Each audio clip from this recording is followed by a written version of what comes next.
നമസ്കാരം. ഫണ്ട് 360 പുതിയ എത്തിയതിലേക്ക് സ്വാഗതം. പ്രൊഫസർ മാത്യു. ഇന്നത്തെ നമ്മുടെ വിഷയം കുറച്ച് രസകരമാണ്. അതായത് തട്ടിപ്പുകാരുടെ സൈക്കോളജി. അതാണ് നമ്മുടെ ഇന്നത്തെ വിഷയം. എന്തുകൊണ്ടാണ് ഈ ഒരു വിഷയം സാധാരണ നമ്മളൊന്നും തട്ടിപ്പുകാരല്ലെങ്കിൽ പോലും അതിന് പ്രാധാന്യം അർഹിക്കുന്നതെന്ന് വെച്ച് കഴിഞ്ഞാൽ, തട്ടിപ്പുകാരുടെ സൈക്കോളജി അറിഞ്ഞാൽ മാത്രമേ തട്ടിപ്പിന് ഇരയാകാതിരിക്കാൻ നമുക്ക് കഴിയുകയുള്ളൂ.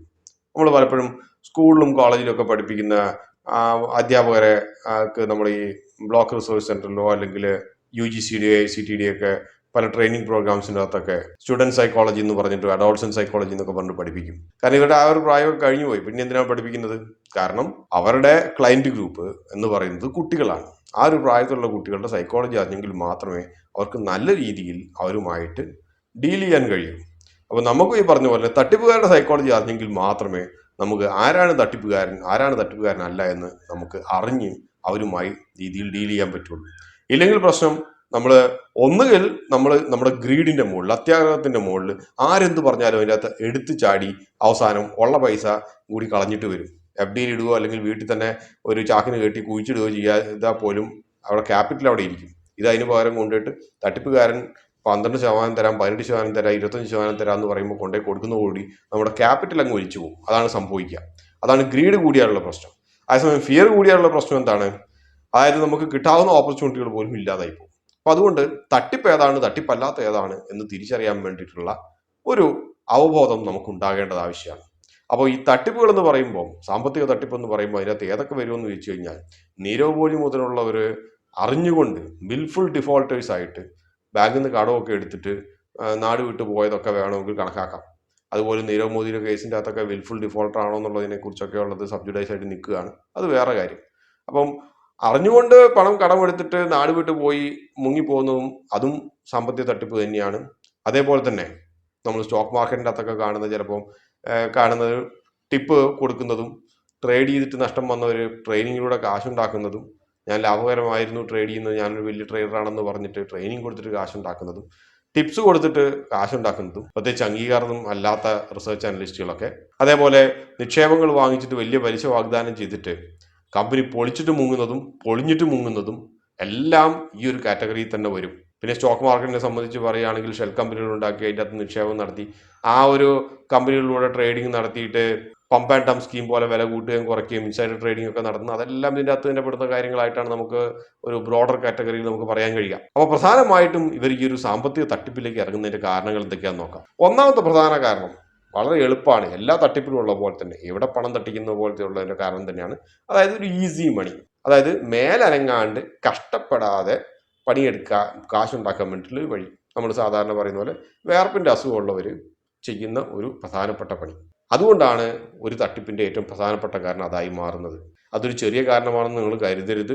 ആത്യന്തികമായി ബഹുഭൂരിപക്ഷം വരുന്ന ജനതയ്ക്കും പണിയെടുക്കാതെ കാശ് കിട്ടുക എന്നുള്ളതോ അല്ലെങ്കിൽ ചുരുങ്ങിയ പണത്തിന് പണിയെടുത്ത് ആനുപാതികമല്ലാത്ത ഒരു പ്രതിഫലം ലഭിക്കുക എന്നുള്ളതോ സന്തോഷം ലഭിക്കുന്ന ഒരു കാര്യമാണ്. അതുകൊണ്ടാണ് പലപ്പോഴും ശമ്പളം വാങ്ങിക്കുന്നവർ പോലും അതുകൂടാതെ എന്തെങ്കിലും ഒരു ഗിഫ്റ്റ് ആരെങ്കിലും കൊടുത്തു കഴിഞ്ഞാൽ അത് 5 രൂപയുടെ ഗിഫ്റ്റ് ആണെങ്കിൽ പോലും വളരെ സന്തോഷത്തോടു കൂടി ഏറ്റുവാങ്ങുന്നവർ. 5 ലക്ഷം രൂപ ശമ്പളം ഉണ്ടെങ്കിൽ പോലും 5 രൂപയുടെ ഗിഫ്റ്റ് വളരെ സന്തോഷപൂർവ്വം ഏറ്റുവാങ്ങുന്നതിൻ്റെ പിന്നിലുള്ള മനഃശാസ്ത്രം അതാണ്.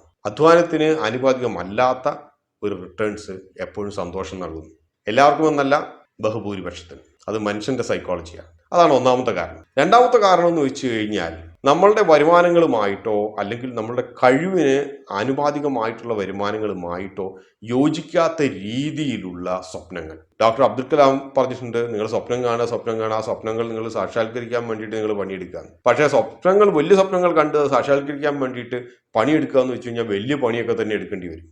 പലപ്പോഴും പലർക്കും അതിനുള്ള കഴിവുണ്ടാകില്ല, അതിനുള്ള ഒരു ആറ്റിറ്റ്യൂഡ് ഉണ്ടാകില്ല. അപ്പോൾ പിന്നെ നടക്കാൻ പറ്റുന്ന ഒരു കാര്യം എന്ന് വെച്ച് കഴിഞ്ഞാൽ, എൻ്റെ സ്വപ്നങ്ങൾ സാക്ഷാത്കരിക്കാൻ വേണ്ടി മറ്റുള്ളവരെ പറ്റിക്കുക എന്നുള്ളതാണ് എളുപ്പത്തിലുള്ളൊരു പണി. അതാണ് രണ്ടാമത്തെ കാരണം. മൂന്നാമത്തെ കാരണം മറ്റൊന്നുമല്ല, ഇവർ തിരിഞ്ഞു നോക്കുമ്പോൾ ഈ ഫ്രോഡ് എന്ന് പറയുന്ന ഒരു സംഭവങ്ങൾ ചെയ്യാൻ വേണ്ടി, തട്ടിപ്പ് നടത്താൻ വേണ്ടിയിട്ട് ഉള്ള ഒരു മനസ്ഥിതി തിരിഞ്ഞു നോക്കുമ്പോൾ ഇവരുടെ കണ്ണിന്റെ മുമ്പിൽ കുറേ ടാർഗറ്റ്സ് പെടുന്നുണ്ട്. അതായത് പറ്റിക്കാൻ എളുപ്പമുള്ള കുറേ പേര് എൻ്റെ ചുറ്റുമുണ്ട് എന്നുള്ള ഒരു യാഥാർത്ഥ്യം അവർ മനസ്സിലാക്കുന്നു. അപ്പോൾ അങ്ങനെ പറ്റിക്കപ്പെടാൻ റെഡിയായിട്ട് കുറേ പേരുടെ ചുറ്റും ഉണ്ടെങ്കിൽ എന്തുകൊണ്ട് എനിക്ക് അവരെ പറ്റിച്ചിട്ട് എൻ്റെ സ്വപ്നങ്ങൾ സാക്ഷാത്കരിച്ചു കൂടാ എന്നുള്ള കാര്യത്തിലേക്ക് അവർ എത്തിപ്പെടും. ഇതാണ് മൂന്നാമത്തെ കാര്യം. നാലാമത്തെ കാരണം എന്ന് പറയുന്നത്, സോഫ്റ്റ് ടാർഗറ്റ്സ് ഉണ്ടാവണമെന്ന് നിർബന്ധമില്ല. അതായത് പറ്റിക്കാൻ എളുപ്പമുള്ളവരുണ്ടാവണമെന്ന് നിർബന്ധമില്ല. പക്ഷേ ഈ പറ്റിക്കാൻ പോകുന്ന ആൾക്ക് ചിലപ്പോൾ സമൂഹത്തിൽ മോശമില്ലാത്ത ഒരു ഇൻഫ്ലുവൻസ് ഉണ്ടായേക്കാം.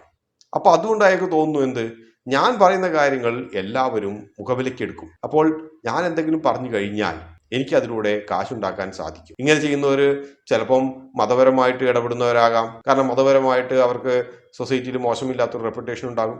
അപ്പോൾ ആ ഒരു റെപ്യൂട്ടേഷൻ അവർ ഉപയോഗിക്കും. പിന്നെയുള്ളത് ചിലപ്പോൾ പല സിനിമാ നടന്മാരോ സിനിമാ നടിമാരോ ഇങ്ങനെയൊക്കെ ഉള്ളവരാകാം. ചിലപ്പോൾ അവർ എന്തിനെക്കുറിച്ചെങ്കിലും എൻഡോസ് ചെയ്യും. നമ്മൾ മോൻസൺ മാവുങ്കലിന്റെ കേസിൻ്റെ അകത്തൊക്കെ നമ്മൾ കണ്ടതാണ്. പല സ്റ്റേജ് പ്രോഗ്രാംസ് ഒക്കെ നടത്തി കഴിയുമ്പോൾ സിനിമാ താരങ്ങളൊക്കെ കുറേ പേര് വന്നിട്ടുണ്ടായിരുന്നു, മോൺസണൊക്കെ പുകഴ്ത്തി പറഞ്ഞു.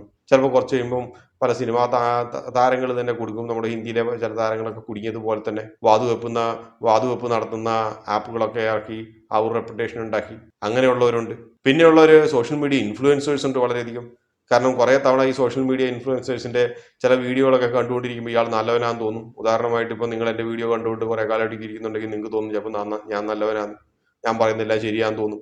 അപ്പോൾ ഞാൻ വേറെ എന്തെങ്കിലും പറയുകയാണ്, ഈ ഒരു ആപ്പ് ഉണ്ട്, ഞാനൊരു പുതിയൊരു ആപ്പ് ഇറക്കിയിട്ടുണ്ട്, ഈ ഒരു ആപ്പിൻ്റെ അകത്ത് നിങ്ങൾക്ക് പേയ്മെന്റ് നടത്തി കഴിഞ്ഞാൽ 4 ദിവസം കഴിയുമ്പോൾ 1000 രൂപ ഇട്ട് കഴിഞ്ഞാൽ 10,000 രൂപ കിട്ടുമെന്ന് പറഞ്ഞു കഴിഞ്ഞാൽ അത് വിശ്വസിക്കാൻ വേണ്ടിയിട്ട് ഒരു 10-75% പേരുണ്ടാവും. അത് ആപ്പിന്റെ വിശ്വാസ്യതയല്ല, പറയുന്ന ആളുടെ വിശ്വാസ്യതയാണ്. അതിന്റെ ഉത്തമ ഉദാഹരണങ്ങളൊക്കെ നമ്മൾ കണ്ടു. നാട്ടിലെ പ്രധാനപ്പെട്ടുള്ള സോഷ്യൽ മീഡിയ ഇൻഫ്ലുവൻസേഴ്സ് ഒക്കെ, ഫിനാൻഷ്യൽ ഇൻഫ്ലുവൻസേഴ്സ് ഒക്കെ വോൾട്ടോ MTFO പോലത്തെ സംഭവങ്ങളൊക്കെ റെക്കമെൻഡ് ചെയ്തിട്ട് പണം എവിടെ പോയെന്നുള്ളത് ആർക്കും അറിയാൻ പാടില്ല.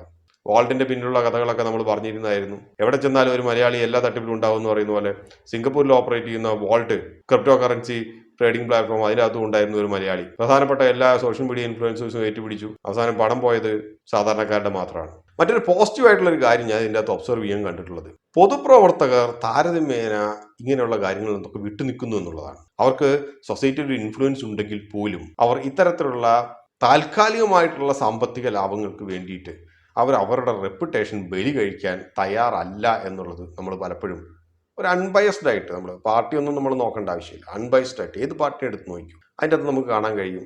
അത്രയില്ല, ഞാൻ പറഞ്ഞ കൂട്ടത്തിൽ പറഞ്ഞു എന്നേ ഉള്ളൂ. അപ്പോൾ ഇതേപോലെ തട്ടിപ്പുകാരൻ്റെ റെപ്യൂട്ടേഷൻ അതുപയോഗിച്ചും തട്ടിപ്പ് നടത്താൻ ഒരു സാഹചര്യമുണ്ട്, അനുകൂലമായിട്ടുണ്ട് എന്ന് കാണുമ്പോൾ തട്ടിപ്പ് നടത്താൻ വേണ്ടിയിട്ടുള്ളൊരു മോട്ടിവേഷനാണ്. 5ാമത്തെ കാര്യം എന്ന് വെച്ച് കഴിഞ്ഞാൽ ഭൂതകാലമാണ്. തട്ടിപ്പുകാരൻ്റെ ഭൂതകാലം എടുത്തു കഴിഞ്ഞാൽ മിക്കപ്പോഴും നമുക്ക് കാണാം പലരും ഇത് അറിയാതെ തട്ടിപ്പ് നടത്തിയതൊന്നുമല്ല. ഇവർക്ക് ഭൂതകാലത്തും ഇങ്ങനത്തെ ഒരു ഹിസ്റ്ററി ഉള്ളവരാണ് പലരും. ഞാൻ ഇതിനു മുമ്പ് ഒരു വീഡിയോയിൽ പറഞ്ഞതുപോലെ തന്നെ കോപ്പി അടിക്കുന്ന ശീലമുള്ള ഒരു കുട്ടി ഉണ്ടെങ്കിൽ ആ കുട്ടിക്ക് ഏതെങ്കിലും ഒരു പാഠഭാഗം വളരെ ബുദ്ധിമുട്ടാണെന്ന് തോന്നുന്നുണ്ട് എങ്കിൽ ആ കുട്ടിയുടെ മുമ്പിൽ തെളിഞ്ഞു വരുന്ന പരീക്ഷയിൽ മാർക്ക് കിട്ടാൻ വേണ്ടിയിട്ട് ആ കുട്ടിയുടെ മുമ്പിൽ തെളിഞ്ഞു വരുന്ന ഫസ്റ്റ് ഉള്ള മാർഗം, ആദ്യം തെളിഞ്ഞു വരുന്ന മാർഗം മറ്റൊന്നുമല്ല, ഒരു തുണ്ട് പേപ്പറിൻ്റെ അകത്ത് ബിറ്റ് എഴുതി വെക്കുക എന്നുള്ളതാണ്. അല്ലാതെ രാത്രിക്ക് ഉറക്കം വിളിച്ചിരുന്നിട്ട് പഠിച്ച് റിവൈസ് ചെയ്തിട്ട് മാർക്ക് ഉണ്ടാക്കുക എന്നുള്ളതല്ല.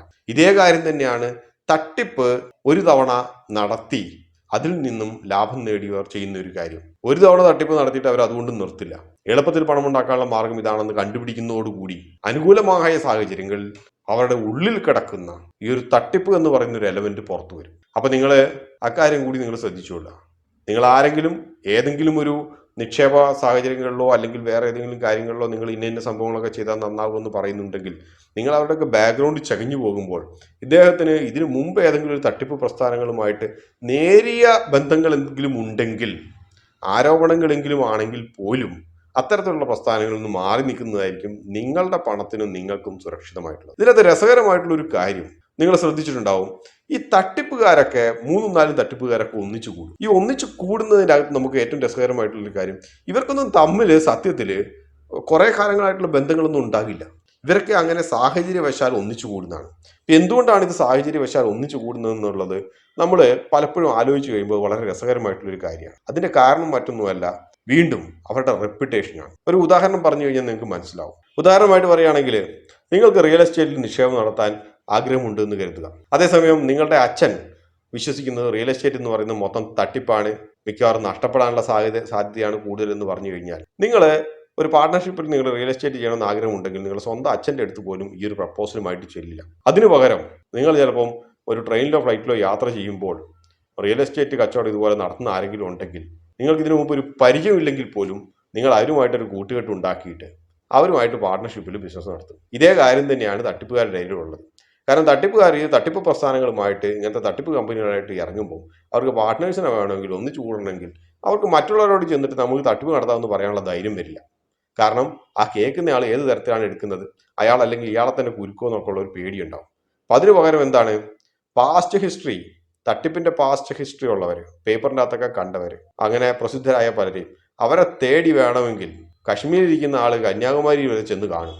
ആരോ പറയുന്ന പോലെ നെല്ല് പത്തായത്തിലുണ്ടെങ്കിൽ എലി കൊല്ലത്തുനിന്നോ തിരുവനന്തപുരത്തുനിന്നോ വരുമെന്ന് പറഞ്ഞതുപോലെ തന്നെ. അപ്പൊ തട്ടിപ്പിന്റെ ഒരു കുപ്രസിദ്ധി നേടിയിട്ടുള്ള ആരെങ്കിലും ഉണ്ടെങ്കിൽ അവരെ തേടി എവിടെ നിന്നും ഏത് തട്ടിപ്പുകാരും വരും പാർട്ട്ണർഷിപ്പ് ബിസിനസ്സിന് വേണ്ടിയിട്ട്. അത് രസകരമായിട്ടുള്ള ഒരു കാര്യമാണ്. അപ്പൊ ഇത്രയും കാര്യങ്ങൾ നമ്മൾ പറഞ്ഞത് എന്തിനാന്ന് വെച്ച് കഴിഞ്ഞാൽ, തട്ടിപ്പുകാർ നിങ്ങളുടെ മുന്നിൽ പല രീതിയിലും നിറത്തിലും മണത്തിലും ഗുണത്തിലും അവതരിക്കും. നിങ്ങൾ തട്ടിപ്പുകാരുടെ സൈക്കോളജി നിങ്ങൾ മനസ്സിലാക്കിയിട്ട് ഈ പറയുന്ന കാര്യങ്ങൾ തട്ടിപ്പാണോ അല്ലയോ എന്നുള്ളത് നിങ്ങൾ തീരുമാനിക്കുക. എന്നിട്ട് എന്ത് ചെയ്യുക, നിങ്ങൾ നിങ്ങളുടെ പണം നിക്ഷേപിക്കണോ വേണ്ടിയോ എന്ന് തീരുമാനിക്കുക. സൈക്കോളജിയെ കുറിച്ച് പറയുമ്പോൾ ഒരു കാര്യം കൂടി ഇതിന്റെ കൂട്ടത്തിൽ പറഞ്ഞു നിർത്താം. നമ്മൾക്ക് ആഗ്രഹമുള്ള ഒരു കാര്യം, ആ ഒരു കാര്യം മറ്റൊരാൾ പറയുമ്പോൾ നമ്മളുടെ യുക്തി സാധാരണ രീതിയിൽ കാര്യമായി പ്രവർത്തിക്കാറില്ല. നമ്മൾക്ക് വളരെ അനുകൂലമായ രീതിയിൽ നമ്മൾ അതുമായിട്ട് അലൈൻഡ് ആയിട്ട് ബയസ്ഡ് ആയിട്ട് പോകും. ഉദാഹരണമായിട്ട് പറയുകയാണെങ്കിൽ, എനിക്ക് കുറെ പണം ഉണ്ടാക്കണം എന്ന് ആഗ്രഹമുള്ള ഒരാളാണെങ്കിൽ എൻ്റെ അടുത്ത് വന്നിട്ട് ഒരാൾ പറയാണ് 1 കൊല്ലം കൊണ്ട് 10 ഇരട്ടിയാക്കാനുള്ള ഒരു വഴിയുണ്ട്, ഇതാണ് ആ സ്കീം എന്ന് പറഞ്ഞു കഴിഞ്ഞാൽ എനിക്കത് വിശ്വസിക്കാനായിരിക്കും താല്പര്യം. എൻ്റെ യുക്തി എന്നോട് പറയുന്നത് വിശ്വസിക്കരുത്, 1 കൊല്ലം കൊണ്ട് ഇവൻ എന്ത് ബിസിനസ് ചെയ്തിട്ടാണ് 10 ഇരട്ടി ഉണ്ടാക്കുന്നതെന്ന് എൻ്റെ യുക്തി പറയും. പക്ഷേ എൻ്റെ വികാരം എപ്പോഴും അവൻ്റെ കൂടെ അടിമപ്പെട്ടിരിക്കും. അവൻ പറയുന്നത് സത്യമാണെന്ന് വിശ്വസിക്കാൻ വേണ്ടിയിട്ട് എൻ്റെ യുക്തിയെ ഞാൻ അങ്ങോട്ട് തമസ്കരിച്ച് കളയും. നിങ്ങൾ ഈ ഒരു കാര്യം നിങ്ങൾ മനസ്സിൽ വെച്ചേക്കാം. നിങ്ങളുടെ യുക്തിയെ, നിങ്ങളുടെ വികാരങ്ങൾ ഓവർ പവർ ചെയ്യുന്നുണ്ടോ എന്നുള്ളൊരു കാര്യം. ഇതോടുകൂടി ഈ ഒരു അധ്യായം ഇവിടെ അവസാനിക്കുകയാണ്. മറ്റൊരു അധ്യായം വീണ്ടും കാണാം. അതുവരെ നന്ദി.